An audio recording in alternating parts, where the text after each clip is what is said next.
fatos que iremos narrar nos chocam e nos entristecem profundamente. Eles marcam o fim de um governo. Ele não está mais aqui.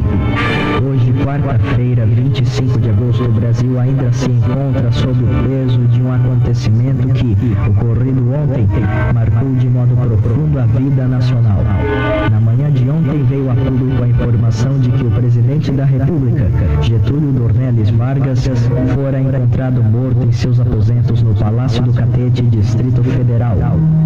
Segundo os comunicados oficiais até agora conhecidos, a morte deu-se por ato voluntário, mediante disparo de arma de fogo contra o próprio peito. A notícia espalhou-se com uma rapidez incomum. Logo tomou conhecimento disso a direção desta estação. Sempre preocupada em atender da melhor forma seus ouvintes, preparou uma reportagem completa sobre esse trágico ocorrido. Ainda ontem e ao longo deste dia 25, permanecem intensas as demonstrações de pesar.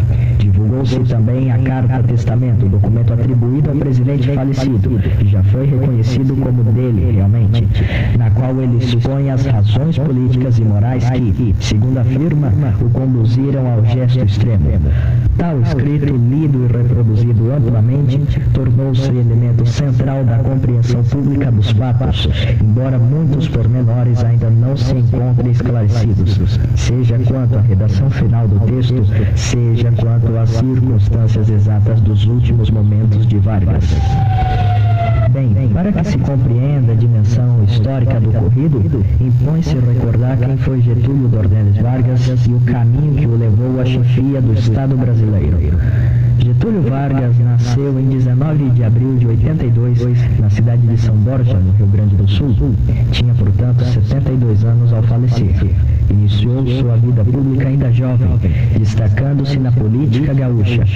Foi deputado estadual, depois deputado federal e, em 1926, assumiu o cargo de ministro da Fazenda no governo do presidente Washington Luiz. Pouco depois foi eleito presidente do estado do Rio Grande do Sul, função que exerceu até os acontecimentos decisivos de 30. No ano de 1930, em meio à grave crise política e institucional, Vargas chegou ao poder pela Revolução de Outubro, encerrando o período das oligarquias. A partir de então, passou a governar o Brasil, inicialmente em caráter provisório, vindo depois a exercer o poder por longos anos. Durante este período, acumulou a condição de chefe do governo provisório, depois presidente constitucional e mais tarde chefe do Estado Novo, regime de exceção instaurado em 1937, no qual concentrou amplos poderes. Há 9 anos, Vargas deixou o governo, afastado do poder após pressão das Forças Armadas. Contudo, sua influência política não se dissipou.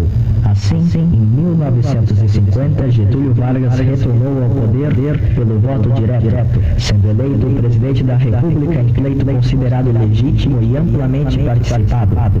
E esse mandato iria durar de 1951 até 1956. Nos últimos meses e de modo mais intenso nas últimas semanas, o governo Vargas passou a enfrentar crescentes pressões políticas, militares e jornalísticas. O atentado ocorrido no último dia 5 contra o deputado Carlos Lacerda agravou a crise. As investigações passaram a envolver integrantes da guarda pessoal do presidente, fato que lançou pesada sombra sobre o Palácio do Catete. Desde então, multiplicaram-se exigêncies pela renúncia do chefe do executivo. Setores expressivos da oposição afirmavam que o governo perdera as condições de governar. Ao mesmo tempo, Vargas mantinha-se no cargo, sustentando que defendia interesses nacionais e populares, especialmente no campo econômico e social. Até onde se sabe, o presidente não havia tornado pública a decisão formal de renunciar, tampouco anunciara medidas finais à nação. Nossos repórteres no DF colheram que ele encontrava-se abatido, profundamente abatido e preocupado com os rumos do país e com a possibilidade de ruptura institucional. Palavras de pessoas do convívio próximo. Quanto ao ato extremo de ontem, a versão oficialmente aceita até o presente momento é a de suicídio, respaldada por laudos médicos iniciais e depoimentos de pessoas que se encontravam no palácio.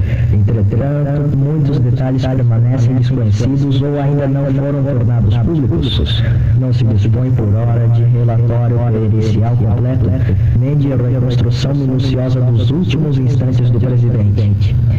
Também não se pode afirmar com absoluta certeza neste momento todas as circunstâncias psicológicas e políticas que conduziram Vargas à decisão final.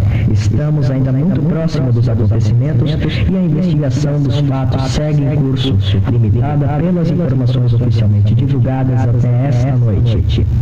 Com a morte de Getúlio Vargas, o vice-presidente João Café Filho assumiu o exercício da presidência da República, conforme determina a Constituição em seu artigo 79. O impacto popular da morte do presidente, a força simbólica de sua última mensagem e as divisões existentes na vida política.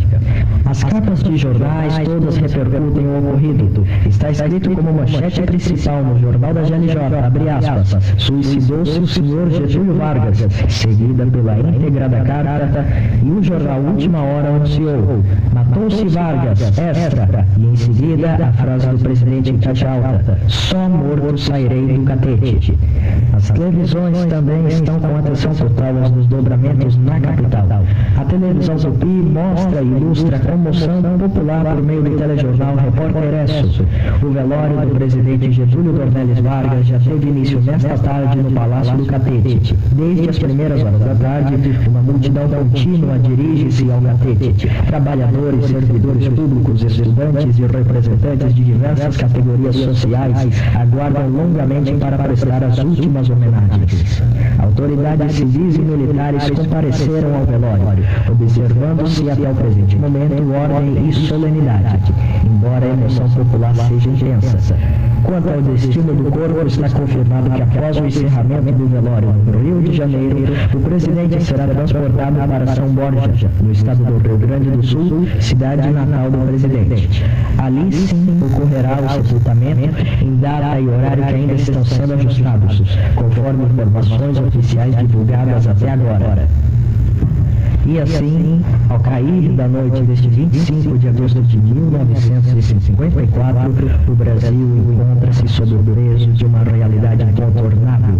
O presidente desta República, dos Estados Unidos do Brasil, Getúlio Dornelles Vargas, está morto, tendo encerrado sua vida no exercício do cargo, fato que já se inscreve como um dos mais graves e comoventes da história nacional.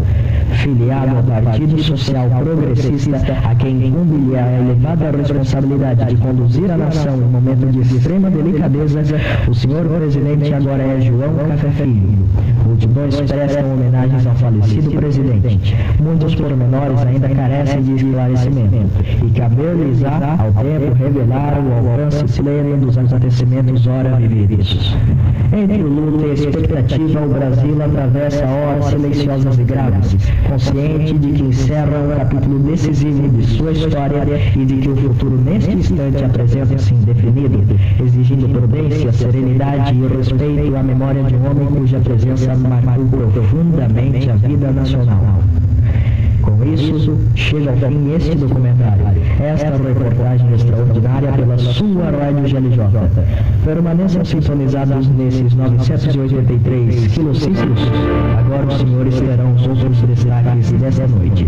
Mas a manchete principal deste 25 de agosto de 54 é o suicídio do chefe de Estado brasileiro.